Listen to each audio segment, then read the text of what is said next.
Bonsoir à toutes et à tous et bienvenue dans cette nouvelle édition du journal. À la une ce soir, propos irrévérencieux contre le président Laurent Gbagbo, le PPACI répond. Les sinistrés de Koumassi-Campemont en situation difficile.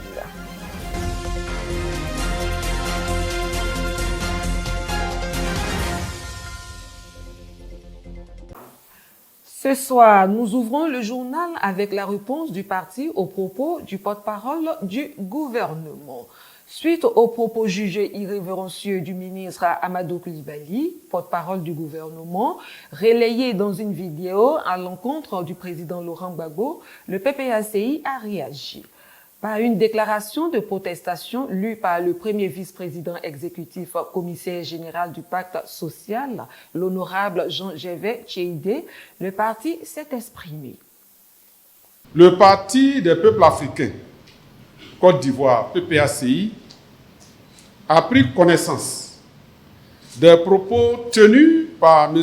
Amadou Coulibaly, ministre de la Communication et porte-parole du gouvernement, à l'encontre du président Laurent Gbagbo, ancien président de la République de Côte d'Ivoire et président du PPACI.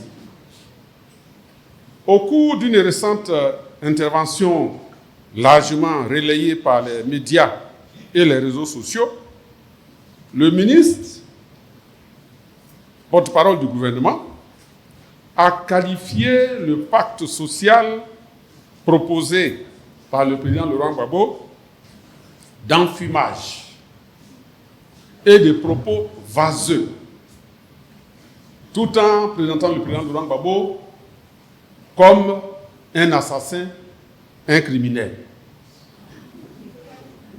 Le PPACI condamne fermement ces propos qui sont à la fois méprisants, injurieux et incompatibles avec la retenue et la hauteur attendue d'un ministre de la République.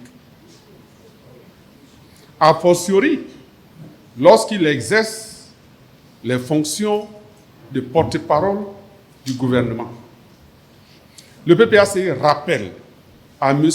Amadou Coulibaly, ministre de la Communication et porte-parole du gouvernement, une réalité judiciaire incontestable. Le président Laurent Gbagbo a été jugé par la Cour pénale internationale et acquitté de toutes les charges retenues contre lui.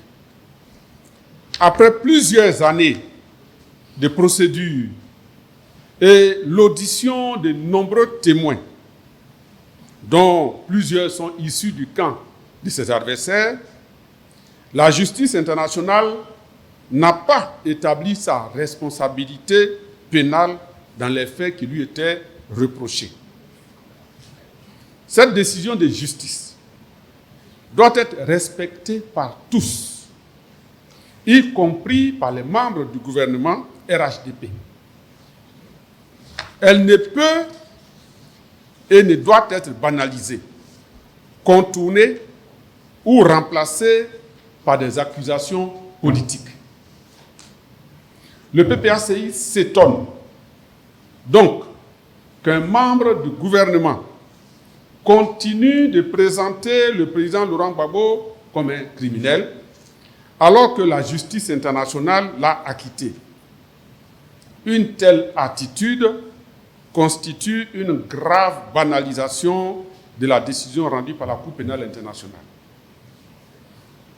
Le PPACI rappelle que le pacte social proposé par le président Laurent Gbagbo s'inscrit dans la continuité de sa pensée politique et constitue une nouvelle proposition pour gouverner la Côte d'Ivoire, fondée notamment sur le rassemblement, la réconciliation, la restauration de la confiance, la justice et la promotion du mérite.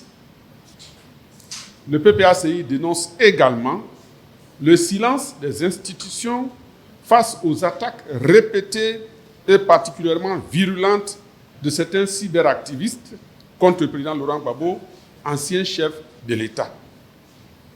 La violence et la répétition de ces attaques, ainsi que le silence des autorités face à ces dérives, soulèvent de légitimes interrogations. Le PPACI proteste solennellement contre les propos tenus par M. Amadou Coulibaly et appelle le gouvernement à davantage de retenue et de responsabilité. Restons dans l'actualité avec maintenant l'éducation. Car depuis hier lundi 20 juillet, 56 881 candidats affrontent les épreuves écrites du brevet des techniciens supérieurs, le BTS.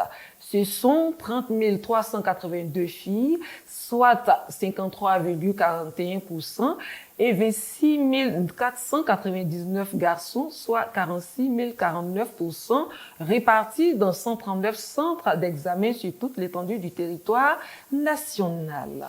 Donc 99 centres dans le district d'Abidjan et 40 à l'intérieur du pays. Nous souhaitons bonne chance à tous. Toujours en politique, le PPACI poursuit sa tribune consacrée au pacte social. Le thème du jour est droits de l'homme et protection des détenus politiques. Exposé par le secrétaire général adjoint Patrice Coutet, il était face à la presse au siège du parti. Françoise Rapé. Le 46e numéro de la tribune du PPACI s'est tenu ce mardi 21 juillet au siège du parti à la Riviera Bonoumé. En présence du premier vice-président exécutif, superviseur général du pacte social, l'honorable Jean-Gervais Tcheidé, la haute direction du parti, notamment les ministres Assoa Adou et Hubert Oulaye, devant tous les ambassadeurs du pacte social qui ont répondu tous présents. Le secrétaire général adjoint Patrice Coutet, chargé du pilier droits de l'homme et protection des détenus politiques face à la presse nationale et internationale. Le secrétaire général adjoint a fait l'état des lieux des droits de l'homme en Côte d'Ivoire et du point de la protection des détenus politiques. Pour ce qui est des droits de l'homme en Côte d'Ivoire, il ressort de l'exposé du secrétaire général adjoint Patrice Coutet un recul criard des droits de l'homme en Côte d'Ivoire, et ce, selon le rapport fourni par le Conseil national des droits de l'homme, le CNDH. Depuis 2011, plusieurs personnes sont détenues de manière abusive, au mépris de leurs droits même les plus fondamentaux, le respect de la dignité humaine, ratifié selon la Constitution ivoirienne du 8 novembre 2016 qui stipule « Les droits de la personne humaine sont inviolables », ce qui n'est cependant pas toujours respecté en Côte d'Ivoire.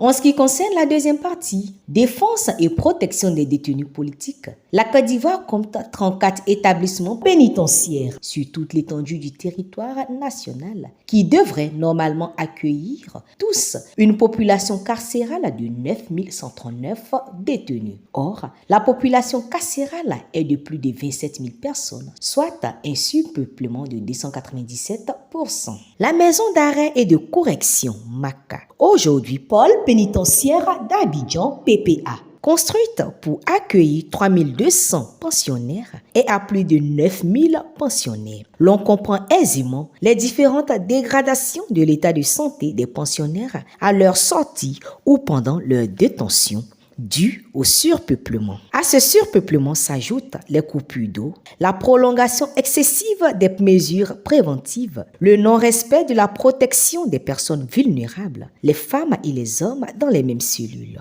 En somme, depuis octobre 2025, les prisonniers politiques sont au nombre de 1945, dont 47 femmes, 1897 hommes et un mineur de l'âge de 14 ans. Avec eux, 92 prisonniers de la crise post-électorale, en particulier des hommes de l'armée qui, depuis 15 ans, sont en prison. Est-ce à dire que le pouvoir RHDP ne gouverne que pour emprisonner ces populations? Malgré l'effort de libération de certains détenus, des milliers de prisonniers politiques répartis dans 14 établissements pénitentiaires sont à enregistrer. Occasion choisie pour le secrétaire général adjoint chargé du pilier droits de l'homme et protection des détenus politiques de faire des propositions tout en exigeant la libération de tous les détenus politiques. Le 46e numéro de la tribune du PPACI a présenté les conditions difficiles d'incarcération des détenus d'opinion, car emprisonner quelqu'un pour ses idées ou l'empêcher de manifester est une violation d'un droit fondamental et personne ne devrait être emprisonné pour ses opinions. Le non-respect criard des droits des détenus, tel que le plus élémentaire, le refus des droits de visite, constitue également une violation des droits humains. Il est temps de libérer tous les prisonniers d'opinion. On termine ce tour de l'actualité avec la détresse des familles à Koumassi. Des familles sinistrées de Koumassi-Campement, provisoirement accueillies dans un établissement scolaire, sont jetées de nouveau dehors. Notre équipe de reportage était sur les lieux hier lundi 20 juillet. On avait des problèmes de maison. On nous a cassés. Ça fait bientôt, on va faire 2 mois dans ici, école Bad. Donc, on veut caution pour partir. On est là, on souffre. On ne gagne pas caution. Encore voilà, le directeur aussi est venu nous mettre au dehors encore, en plus. Donc, où allons-nous? Il pleut, on est au dehors. Il ne pleut pas, on est au dehors, on est si soleil. Donc, pardonnez-vous. Vous qui êtes devant nous, le temps sauve-nous. Amenez tes enfants dans les problèmes, dans les difficultés. On va faire comment? Où allons-nous? On compte sur vous. Nous, on n'est pas des parents. Si on avait parents, on ne peut pas venir dormir école Bad ici. On n'avait personne. C'est sur vous on compte pour s'en sortir. Bon, si vous aussi, vous ne dites rien, qu'on est là, on va faire comment? Où on va partir? Leur déguerpissement avait causé l'émoi chez les populations vivant en Côte d'Ivoire et ailleurs dans le monde. Des jours et semaines sont passés, mais leur situation n'a pas évolué, bien au contraire, ces familles font face à un autre problème. En effet, provisoirement logées à l'école Bad, ces familles déguerpies de Koumassi-Campement vivent désormais à la Belle Étoile. Les responsables de l'école se sont vus obligés de mettre fin au service en raison de leurs activités didactiques. Ces familles, qui avaient déjà tout perdu, se retrouvent aujourd'hui à la rue sans solution de relogement. Leur cri de détresse est grand et se tourne vers le pouvoir en place. On te demande pardon, État. Viens à nos secours. État, viens à nos secours. On n'est personne. Si ce n'est pas vous. Donc, en instant, mais on vous appelle. Venez à nos secours, on est école Bad. On est école Bad, on nous a cassés. Presque 2 mois dehors, école Bad. Il y a les femmes enceintes au milieu de nous. Il y en a qui tombent malades ici, c'est à l'hôpital. Avant, il y a un enfant qui est décédé au milieu de nous. Il y a les papas, il y a les mamans, ils ne peuvent pas marcher. Il y a les veuves au milieu de nous. Messages de détresse et de colère fleurissent. Pour ces victimes, c'est une double peine. Après le sinistre dont elles sont victimes, elles sont laissées pour compte. On demande caution 6 mois. 6 mois de caution. Si vous nous donnez 250 000, on va faire comment pour loger. Donc on vous demande pardon. Si vous pouvez faire ça à 300, 350, jusqu'en plus, au-delà de ça, je sais que Dieu va vous bénir. Pardonnez, aidez-nous. On a besoin de votre aide. Tous ces mamans, tous ces femmes enceintes, tous ces papas, aujourd'hui, nous sommes dans le besoin. Aujourd'hui, nous, on vous implore, on vous demande pardon. Venez en notre secours. On a besoin de votre aide. Imams, les chrétiens, les églises, c'est aujourd'hui on doit savoir si on doit gagner une âme. C'est maintenant on doit savoir. Parce qu'il ne suffit pas de prier. Il ne suffit pas de dire non, non, nous sommes de telle religion. Aujourd'hui, on dit une âme vaut plus que... Des femmes enceintes, presque à terme, aujourd'hui, ne savent pas à quel saint se vouer. Bon, ça fait presque 2 mois. On n'a rien à faire. On vient s'asseoir ici du matin jusqu'au soir. Il y a des mamans qui dorment ici, les femmes enceintes, les nouveau-nés, ceux qui ont accouché, tout le monde est au dehors ici. Donc, on prie pour demander aux dettes, ils n'ont pas venir nous aider pour qu'on sorte dans ça. Ils ont fermé l'école. Et à les mamans, les vieilles personnes, tout le monde est au dehors. On ne sait même pas où on va partir. Donc on demande à l'État, ils n'ont qu'à venir nous voir. Les limams, les pasteurs, tout le monde. On ne veut pas une seule personne. Ils n'ont qu'à venir nous aider ici, à en sortir de là. Les enfants doivent partir à l'école. On n'a pas l'argent de caution. Pardonnez. Vous n'avez qu'à avoir pitié de nous. Pour nous donner l'argent de caution, on va quitter ici. Les enfants sont avec nous ici. Ils tombent malades. On a les vieilles partout. Il y a les vieilles parmi nous. Pardonnez, faites à cause de Dieu. On souffre.